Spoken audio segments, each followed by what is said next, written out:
She had nothing, no family, no name that anyone remembered, no floor beneath her feet except packed dirt and old roots. But the bread she baked in the dark, God, that bread, it smelled like something a dying man might dream about. And when the most powerful rancher in Calhoun County bit into a single slice on a bitter November morning, his whole life cracked open like dry earth after rain. He didn't know her name. He didn't know where she lived. He only knew one thing with absolute certainty. He was going to find her. Drop a comment with your city. Let's see how far this story travels. Hit like and stay with us until the very end. You won't regret it. The dugout wasn't much to look at from the outside. You could ride past it 100 times and never know it was there. Just a low mound of earth along the southern curve of the Sweetwater Creek hillside, with a crooked stovepipe jutting from the soil like a bad tooth and a burlap curtain hanging where a door should have been. The grass grew right up over the roof. In spring, wildflowers pushed through the sod, purple clover and yellow prairie stars, which would have been beautiful if anyone had been around to notice. Nobody was. Nobody ever was. That was the point. Eliza Mercer had built the place herself mostly, with help from nobody because nobody had offered, and she hadn't asked.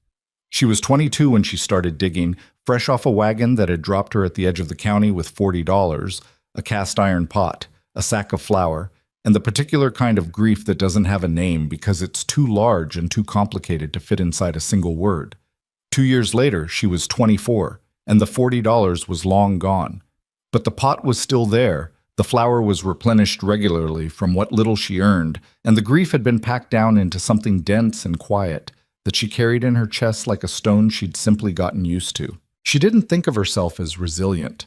That word implied a kind of pride in surviving, and Eliza didn't feel proud. She felt tired. She felt most mornings like a person who had learned to carry weight, not because she was strong, but because there was no one else to carry it, and setting it down wasn't an option. But she had the bread. The bread was something else entirely. It had started as pure necessity. She needed to eat, flour was cheap, and she had a clay oven she'd spent 3 weeks building against the interior wall of the dugout, layer by layer, the way she'd watched a Mexican woman do it once at a trail camp outside of Omaha. The woman's name had been Senora Vasquez, and she'd had flour on her elbows and a kind of absolute confidence in her hands that Eliza had never forgotten. "You talk to it," the woman had said, meaning the dough. "Not with your mouth, with your palms. You tell it what you want." Eliza had thought that was nonsense at the time. She'd been 17, impatient, and too full of grief to believe in anything that didn't have a practical explanation. Now at 24, she understood exactly what Senora Vasquez had meant. The bread she made wasn't ordinary bread. She couldn't have told you why exactly, and she wouldn't have tried.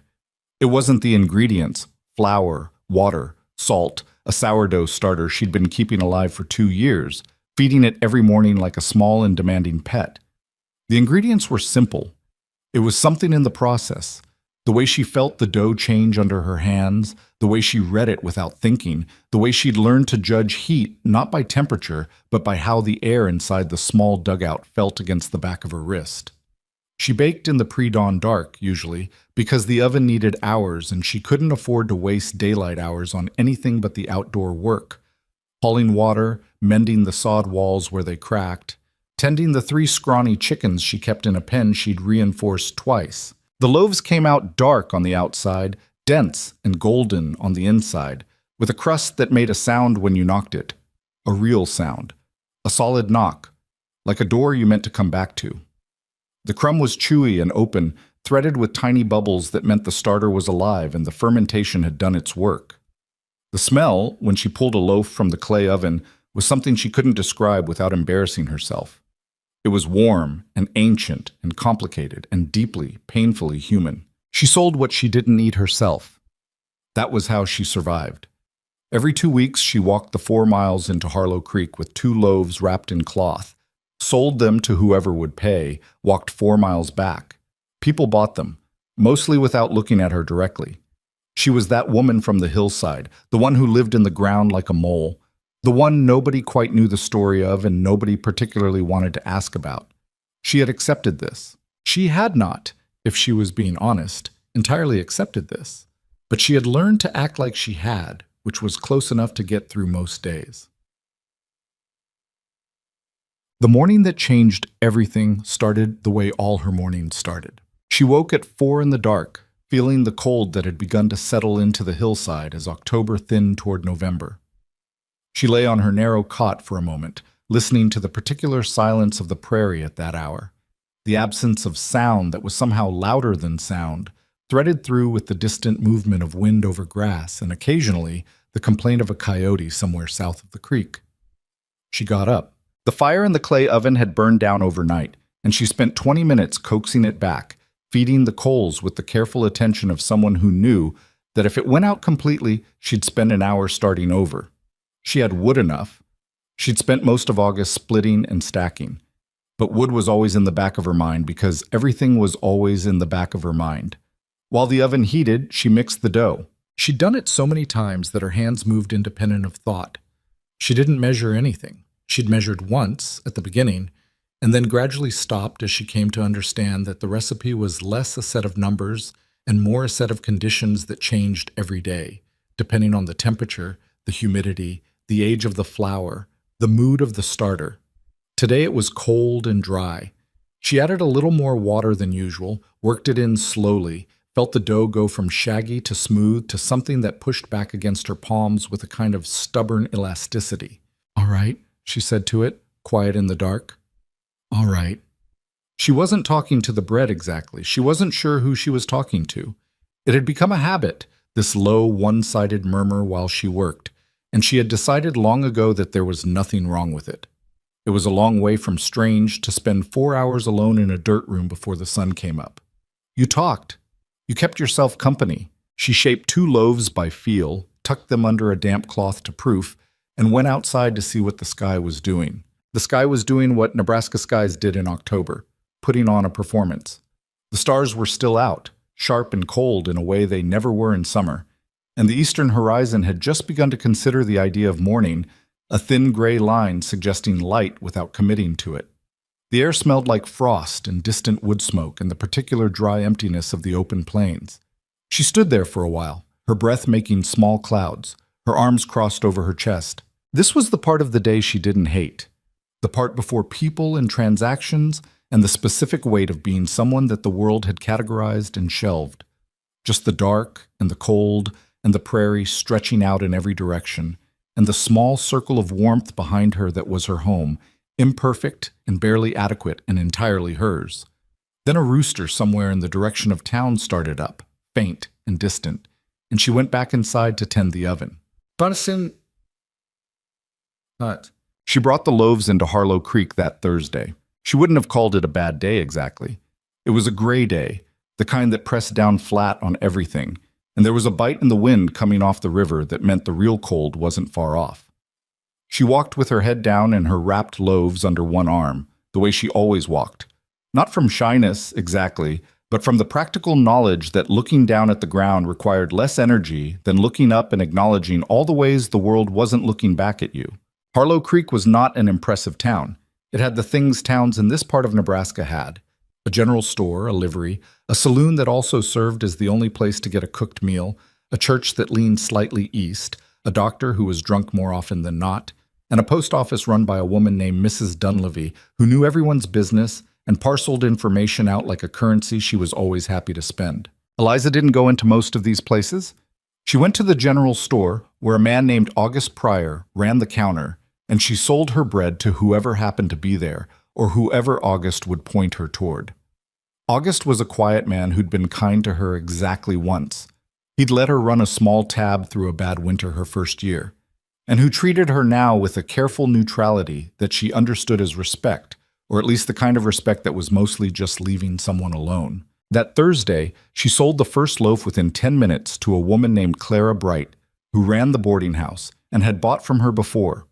Clara was efficient and paid fair and never asked questions, which made her one of Eliza's favorite people in town, despite the fact that they had never had a conversation that lasted longer than 2 minutes. The second loaf was the problem. Nobody was buying. It was late in the week and money was tight across the county. She could feel it in the way people moved through the store. Purposeful and quick, not browsing. She stood against the far wall with the loaf under her arm for the better part of an hour, and August kept giving her apologetic looks from behind the counter, which she appreciated even while they made her feel worse. She was considering wrapping it back up and taking it home when the door opened. The man who came in wasn't from Harlow Creek. She knew that immediately, the way you knew things about people before they spoke. By the cut of the coat, the condition of the boots, the particular way someone carried themselves when they were accustomed to being the largest presence in any room they entered. He wasn't physically enormous. He was tall, yes, and broad through the shoulders in the way that came from genuine work rather than the kind that was performed for other people's benefit. But it was something else. It was the quality of his attention, the way he looked around the store slowly, like a man who had time to look and knew it. He spoke to August about something. She wasn't listening. She was wrapping her loaf back up and preparing to leave. And then August said something she didn't catch. And the man turned and looked at the bread under her arm with an expression she couldn't quite read. "Is that what I think it is?" he said. She looked up. He was looking at her loaf, not at her, which she found she preferred. "I don't know what you think it is," she said. "I think it's sourdough." He took a step toward her, and she made herself not take a step back, which took some effort. "Johnson over at the feed store gave me a piece of it last month. Said he'd gotten it from a woman who came through town. I've been thinking about it ever since." She blinked. "You've been thinking about bread." "I have." He said it without any self-consciousness at all, like it was a perfectly ordinary thing to admit. "Is it for sale?" She looked at him for a moment. He had dark eyes and a face that had been in the weather for years. Not handsome exactly, but the kind of face that was interesting in the way that rough terrain was interesting, all angles and history. There was a scar along his jaw, faint and old, and his hands, when he reached to indicate the loaf, were hands that had done real work, which she noted without knowing she was noting it. "2 bits," she said. He didn't blink. "Done." She took his money. He took the loaf. She was halfway to the door when he said, "You baked this yourself?" She stopped, turned. "Yes." "Where?" She studied him for a moment. There was nothing threatening in the question. He was just asking, the way people asked about things that interested them, without understanding that some questions were more complicated than they appeared. "South of town," she said, "along the creek." He nodded, like she'd told him something useful. Then he looked down at the bread in his hands, and without ceremony, without asking, without any particular acknowledgement that she was still standing there, he pulled back the cloth wrapping and tore off a piece from the end and put it in his mouth. She watched his face change. It wasn't dramatic. He wasn't a man who performed reactions. But there was a brief, involuntary stillness, the kind of pause a person makes when something has surprised them, past the ability to pretend it hasn't, and then he chewed slowly, and then he swallowed. "Hell," he said quietly. It wasn't profanity, exactly. It was more like a small surrender. She left before he could say anything else. She thought about that encounter for the rest of the day, which annoyed her. She was generally good at not thinking about things that didn't require thinking about. It was a skill she'd developed out of necessity. The prairie rewarded presence, not preoccupation. You thought about the wood, the water, the weather, the few immediate problems in front of you. You did not think about a rancher in a general store who had looked at your bread like it had done something to him, but she thought about it anyway. She was repairing the east wall of the dugout when she did, pushing new mud and straw into the cracks that had opened over the summer, which was satisfying work in a tactile, straightforward way. And she had the thought, unbidden and unwelcome, "I wonder if he'll come back." She pressed mud into a crack with more force than necessary. She was not the kind of woman that men came back for. She had understood this about herself early and clearly, the way you understood things that were simply true and had no solution. She was not unpleasant looking. She knew that, in the detached way you knew things about yourself when you didn't have a mirror. But she was worn in the way that hard-living war people, brown from the sun and roughened from the wind, and possessed of a quality of self-containment that people generally read as coldness when it was really just the armor of someone who had learned not to need things. Men didn't come back for women like that. They came back for warm smiles and soft voices, and the reassurance of someone who was clearly glad to see them. Eliza was often glad to see people. She just didn't know how to show it in a way that anyone seemed to recognize. "Doesn't matter," she told the wall. The wall agreed. The first time Colt Harrigan came to her door, if you could call it a door, It was a piece of wood hung on leather hinges that she'd been meaning to fix since July. She almost didn't answer it. She heard the horse first, the specific sound of hooves picking their way carefully down the hillside path, the particular rhythm that meant someone who knew how to ride. She put down the tin cup she was holding and stood very still in the center of the dugout's single room, listening. He knocked on the wood with 3 slow knocks. She opened it. He was standing there in the gray November light with his hat in his hands, which she hadn't expected. His horse, a good horse, big and dark with a quiet way of standing, was tied to the post she'd driven into the hillside for exactly this purpose, though she'd imagined it would mostly be useful for the rare occasion when August Pryor sent someone out with a message. "Miss," he said, "I'm Colt Harrigan. I bought your bread at Pryor's store on Thursday." "I know," she said. "I was there." Something shifted in his expression, the beginning of a smile that stopped itself. "Right. I apologize. I wanted to buy more. If you have any." She looked at him. "I bake twice a week," she said. "Tuesdays and Fridays." "What's today?" "Monday. Come back tomorrow." A pause. "All right," he said. "Then you've got a crack in your door frame." She glanced at the frame. She'd been aware of the crack. She'd been aware of it for 2 months. "I know," she said. "I could fix it." She looked at him steadily. "Mr. Harrigan, why are you here? I told you, the bread, you could have sent someone, or waited for me to come into town." She wasn't being hostile. She was being precise, which people sometimes mistook for hostility. "Men like you don't ride 4 miles to knock on a stranger's door for bread." He was quiet for a moment. He was, she noticed, the kind of man who didn't fill silences with words just because the silence was uncomfortable. She respected that, even while it made her uneasy. "No," he said finally. "I suppose they don't." He put his hat back on. "I'll come back tomorrow," he said, "for the bread." She watched him go. She watched him untie the horse with easy, practiced movements, watched him ride back up the hill path without looking back. She said to nobody. He came back the next day, and the day after that, and twice the following week. He always had a reason. The bread, primarily, he bought every loaf she made, all of them, without hesitation, which was both baffling and financially significant enough that she couldn't tell him to stop. But the bread took about 30 seconds, and he always stayed longer than 30 seconds.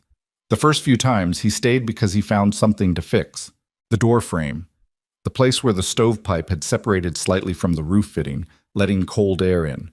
The rotten corner post on the chicken pen, which he replaced with a new one he brought himself, which she hadn't asked him to. Each time, he appeared with the materials already on him, like he'd thought about it on the ride over, which she found simultaneously practical and deeply presumptuous. She told him so, the time with the chicken pen. I didn't ask you to bring wood," she said. She was standing in the pen doorway with one of the chickens tucked under her arm. She'd been checking the bird for mites, and she was aware that this was not a position of dignity, and she was annoyed at that awareness. "No," he agreed. He was setting the new post with the easy efficiency of someone who'd done it many times. "You didn't." So I brought it anyway." He looked up at her, briefly. "The old one was rotted through. One good wind and your pen falls apart."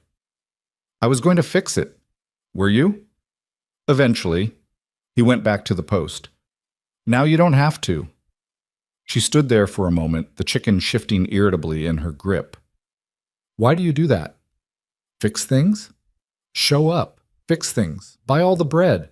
She paused. "I don't need—" "I know you don't need it," he said, patient. "I didn't say you did." She put the chicken down. It immediately pecked at his boot. He looked at it, then looked at her, and this time he did smile. A real one, crooked and unguarded, gone almost before it landed. "Unpleasant bird," he said. "She doesn't like strangers," Eliza said. "Neither do you." She opened her mouth, then closed it. She was not going to admit that he was right, even though he was. "I'll have tomorrow's loaves ready by noon," she said. "You can pick them up then." November came down hard and fast. The first big cold snapped in from the northwest on a Friday evening, dropping the temperature 20 degrees between sundown and midnight. Eliza spent that night feeding the clay oven every 2 hours, grateful for the earth walls around her that held whatever warmth there was. And in the morning, there was frost across the grass in white sheets, and the creek was running with ice along the edges. She was outside assessing the wind damage to the henhouse when she heard the horse. She didn't look up right away. She was starting to know the sound of his particular horse. It had a slightly uneven front step. Not a limp, but a cadence, the horse's natural way of moving. "Pen's holding," Colt said from behind her. "I noticed." She straightened. Her back hurt. It had been a long, cold night, and she was tired in a way that sat behind her eyes. "You didn't need to come out in this." "I had business near the creek anyway." She gave him a flat look. "Did you?" He had the grace not to insist on the fiction. "I brought coffee," he said instead, and held up a small wrapped package. "Real coffee, not that chicory mess August's been pawning off." She stared at the package. She hadn't had real coffee in 7 months. "Come inside then," she said, with more defeat in her voice than she intended. They had coffee at her small table. There were 2 chairs because she'd found a second one behind the livery stable last summer with a cracked rung, and fixed it because it seemed wasteful not to. And the awkwardness of it, of sitting across a table from another person in this tiny earth room that she'd inhabited entirely alone for 2 years, was something she didn't quite know what to do with. He didn't seem to notice the awkwardness, or if he did, he navigated it by being relentlessly practical. "How do you get your flowers?" he asked. "August, every 2 weeks. He charges you delivery?"